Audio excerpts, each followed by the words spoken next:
வணக்கம். வணக்கம். எப்படி இருக்கீங்க? நல்லா இருக்கேன். ஒரு புகழ்பெற்ற மனநல மருத்துவர், உளவியல் நிபுணர் சுபாஷ் சார்லஸ் மேடம்னா எல்லாருமே தெரியும். ஏன் இன்னைக்கு இந்த பேட்டி அப்படின்னு ஒரு கேள்வி இருக்கலாம் உங்களுக்கு. ஏன்னா இதை நீங்க தான் பதில் சொல்ல முடியும் நான் நினைக்கிறேன். மேகாலயால சமீபத்தில் நடந்த கொலைன்னு சொல்லலாம். அது என்ன ஆச்சுன்னே கண்டுபிடிக்கிறதுக்கு 3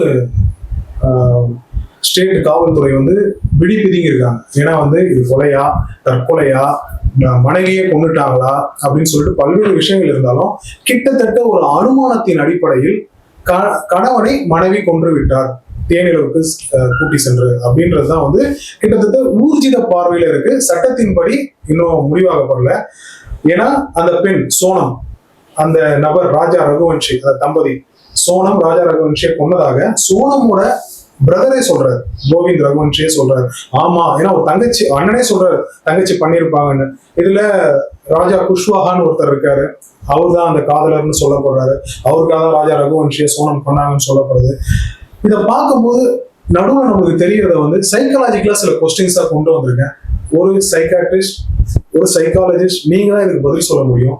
இது ஒரு 7 தலைப்புகளா நான் கொண்டு வந்திருக்கேன். அதுக்கு மக்களுக்கு தெளிவூட்டும் விதமாக இது என்ன, இதோட 360 டிகிரி வியூ என்ன, அந்த பெண் எப்படி இந்த மாதிரி ஒரு கொலைக்குள்ள போறாங்க, இது போன்று இனிமேல் நடக்காமல் இருக்க என்ன பண்ணலான்றதை பத்தி நீ நிகழ்ச்சியில பார்ப்போம்.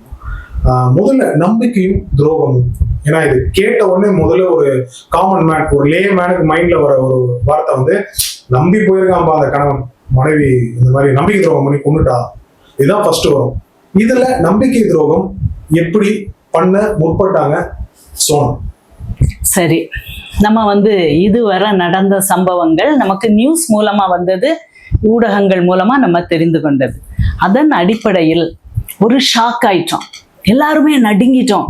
ஏன் ஏன் ஏன் ஒய், இவ்வளோ அழகான ஒரு ஜோடி, இவ்வளோ அழகான ஒரு கல்யாணம், இவ்வளோ அழகா ஹனிமூன் அரேஞ்ச் பண்ணி போய் சாகிறதுக்கா, இப்படி கொலை பண்றதுக்கா அப்படின்னு சொல்லிட்டு, அதுவும் ஒரு பெண், ஒரு இளம் மனைவி, எப்படி இப்படி தீர்த்து கட்ட முடிஞ்சது? இவ்வளோ துல்லியமா பிளான் பண்ணி, அக்யூரேட் எக்ஸிகியூஷன் அண்ட் பிளானிங், இவ்வளோ ஒரு கொடூரமா ஒரு மணப்பெண்ணுக்கு இருக்க முடியுமா அப்படின்ட்டு நம்மளுடைய இந்தியாவுடைய அந்த மேரேஜ் குடும்ப அமைப்புகள் வெரி வெரி ஸ்ட்ராங்.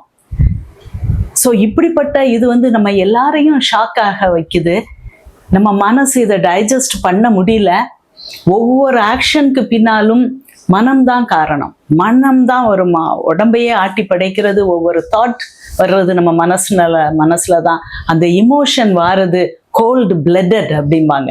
கொஞ்சம் கூட ஒரு மனித தன்மை அற்ற, நீங்க சோனம் சொல்றேன், இப்படி ஒரு மனித தன்மைக்கும் அப்பாற்பட்டு ஒரு கூட்டு சேர்ந்து ஒரு கணவனை தீர்த்து கட்டணும், அதுவும் கல்யாணத்துக்கு முன்னாலே இந்த பிளானிங் தொடங்கிடுச்சுங்கிறாங்க.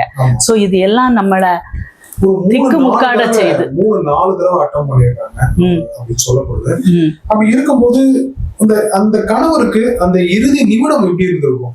நம்பி வந்தனே, ஒண்ணு சொல்ல போனா அவங்க போன இடம் தடை செய்யப்பட்ட பகுதி வேற, அந்த இடத்துல டூரிஸ்ட் அலோடு கிடையாது. தாண்டி ஒரு கணவன் நம்பிக்கையில கூட்டு போறான், மனைவி ஆசைப்படுறா, அங்க போன ஆசைப்படுறான், அவனோட ஒரு ஹீரோயிக் காமிக்கிறதுக்காக ஒரு காமன் ஒரு ஆணோட ஒரு மனம், புது கல்யாணமான ஒரு மாப்பிள்ளையும் ஒரு சாகசம்னு சொல்லலாம். அப்படி போயிருக்கும் போது அவரோட அந்த கடைசி ஒரு நிமிடம் எப்படி இருந்திருக்கும்? தன்னை வீழ்த்திட்டாங்க, கொலை பண்ணிட்டாங்க, நம்பி வந்தவரை இப்படி பண்ணிட்டாலே அப்படின்னும் போது எப்படி இருந்திருக்கும்? அப்படி அக்யூட் ஷாக்ல இருந்திருக்கும்.